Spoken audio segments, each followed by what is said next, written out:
Bismillahirrahmanirrahim, dear cadets. Welcome to online classes.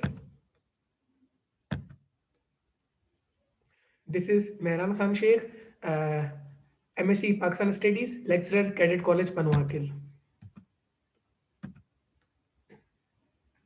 Dear cadets, this is lecture number 8. Name of the chapter is Ideology of Pakistan and number of the chapter is chapter number 8. Dear cadets, in the last classes, in my last lecture, we discussed some background related to the ideology of Pakistan, that how the ideology of Pakistan was developed and what was the ideology of Pakistan actually, and which ideology was responsible for the creation of Pakistan. And I told you very clearly that uh, it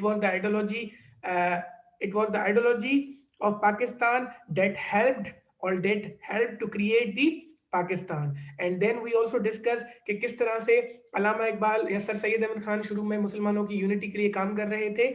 उन्होंने तो मुसलमानों को और हिंदुओं को कहा था, उनकी एग्जांपल दी थी कि एक खूबसूरत ब्राइड यानी एक ब्यूटीफुल ब्राइड हो जिसकी बहुत दो खूबसूरत आंखें हो, ठीक है, वो दो आंखें जो है, एक आंख जो है वो मुसलमान है और दूसरी आंख हिंदू है. लेकिन जब 1867 का जो इंसिडेंट हुआ 1867, जिसमें उर्दू हिंदी कंट्रोवर्सी यानी कि उर्दू को हटाकर हिंदू कोशिश कर रहे थे कि हिंदी को ऑफिशियल लैंग्वेज करार दिया जाए, उस टाइम पीरियड से लेकर सारी नफरतें बढ़ी और सर सैयद अहमद खान भी इस बात पर रजामंद हो गए कि हम जो है, जब ये लोग हमारी जबान को यानी लैंग्वेज को बर्दाश्त नहीं कर सकते तो ये कैसे फिर हमें अपने साथ रखेंगे या रहने देंगे. तो उसके बाद उन्होंने कहा कि उन्होंने टू नेशन थ्योरी दी कि मुसलमान और हिंदू अलग अलग नेशन है.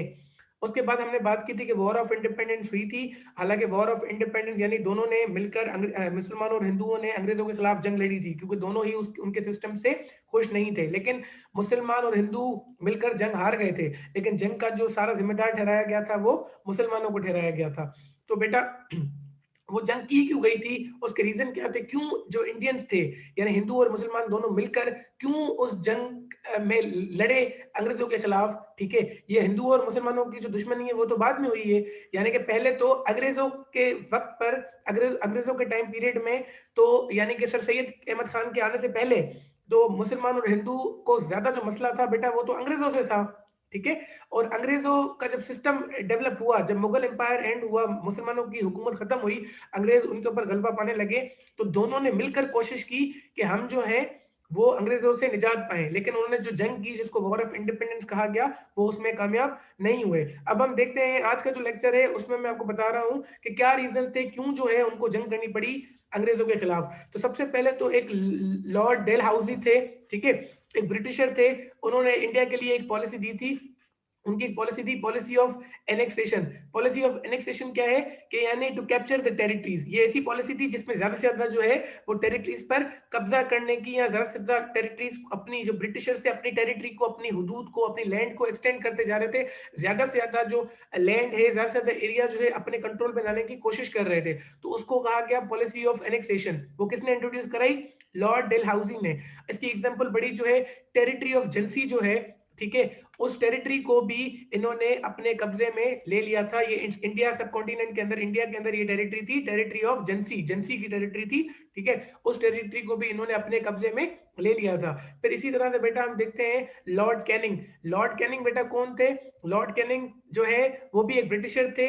उन्होंने अनाउंस किया था कि जब किस ये वो एक पॉलिसी लेके आए थे, वो एक आइडिया लेके आए थे. उन्होंने कहा था कि मुगल लास्ट एम्परर जो है उसका नाम बहादुर शाह जफर है. ठीक है, अब वो क्योंकि उनका इंतकाल हो गया था तो उन्होंने कहा ये लास्ट मुगल एम्परर थे, इनके बाद अब कोई मुगल एम्परर या कोई भी उनके जो बच्चे हैं, बेटे हैं, या उनके जो वारिस हैं, उनके भाई या उनके बच्चे, उनको ये इख्तियार नहीं होगा कि वो टाइटल इस्तेमाल करें किंग का, अपने लिए किंग का टाइटल इस्तेमाल करें, इस चीज का उनको इख्तियार नहीं होगा. ये किसने कहा? ये लॉर्ड कैनिंग ने कहा कि किसी भी हेयर यानी कि वारिस को बहादुर शाह जफर के ये इख्तियार नहीं है कि वो अपने आप को किंग का टाइटल अपने साथ लगाए, या फिर अपनी रिहाइश रख सके, अपना कब्जे में रख सके, अपनी रिहाइश रख सके रेड फोर्ट में. अब तमाम के तमाम जो वारिस हैं किसके? बहादुर शाह जफर के, उनको खाली करना पड़ेगा लाल किला, रेड फोर्ट जो है उसको खाली करना पड़ेगा। तो बेटा ये भी एक कॉज बना बहादुर वॉर ऑफ इंडिपेंडेंस करने का,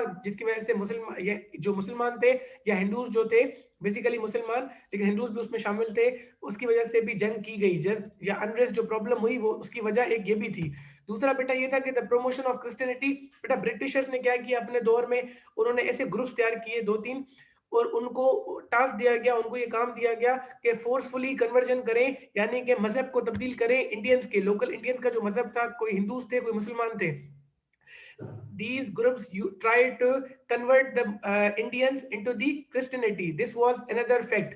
Third thing was resentment of local citizens of the British Indian Army, यानी कि डिसलाइकनेस। बेटा ये जो सोल्जर्स थे, ठीक है, इंडियन सोल्जर्स थे, इन्होंने कोशिश की कि हम ये जो लोकल सोल्जर्स थे इनके दिलों में नफरत या फिर कहें कि डिसलाइकनेस, यानी कि इनके अंदर उनको ब्रिटिशर्स को अच्छा नहीं समझते थे या ब्रिटिशर्स के खिलाफ नफरत पैदा हो गई थी इनके अंदर। क्यों?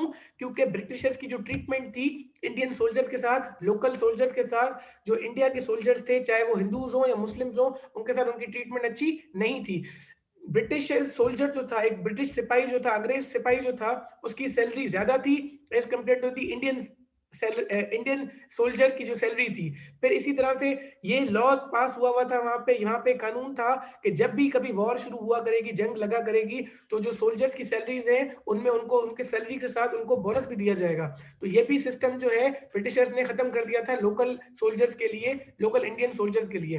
तीसरी बेटा 1857 में एक लॉ पास किया गया, ठीक है, जिसमें कहा गया कि इंडियंस को, इंडियन सोल्जर्स को कहीं भी उनकी पोस्टिंग की जा सकती है, उनको कहीं भी जंग के लिए या किसी भी चीज के लिए ड्यूटी के तौर पे भेजा जा सकता है, ठीक है।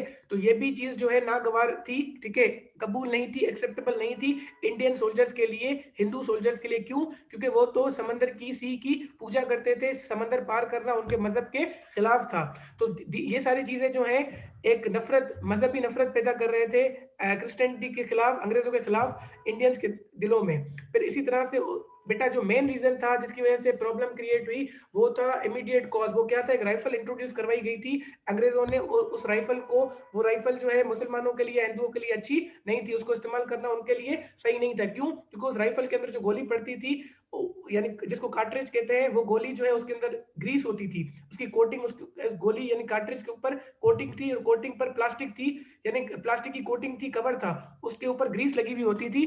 इसके ऊपर गोली, गोली के ऊपर कोटिंग होती थी और कोटिंग के ऊपर ग्रीस लगी होती थी। वो ग्रीस जो है किस तरह की थी? यानी कि ग्रीस इस तरह की थी कि उस पे पिग यानी कि सुअर की जो चमड़ी है उससे वो ग्रीस बनाई जाती थी, यहाँ पर काओ यानी भैंस या गाय की जो खाल है उससे वो बनाई जाती थी। तो वो मुसलमानों और हिंदुओं के लिए जायज नहीं थी। पिग जिस तरह से मुसलमानों के लिए जायज नहीं है, और जो गाय है वो हिंदू जो है उसकी खाल या उसको उसकी पूजा करते हैं काओ की, तो वो उनके लिए जायज नहीं था। तो इसी तरह से ये भी एक रीजन बना वॉर को क्रिएट करने का। बेटा इसी तरह से हम इस लेक्चर को यहाँ पे एंड करते हैं। इंशाल्लाह नेक्स्ट टाइम जो रिमेनिंग टॉपिक्स हैं इस चैप्टर के वो हम डिस्कस करेंगे। टिल टिल दैट टाइम अभी मैंने वॉर ऑफ इंडिपेंडेंस पूरा कंप्लीट कर लिया है, सारे कॉजेस आपको बता दिए हैं। Take care of yourself, see you in the next class, take care, अल्लाह हाफिज, थैंक यू।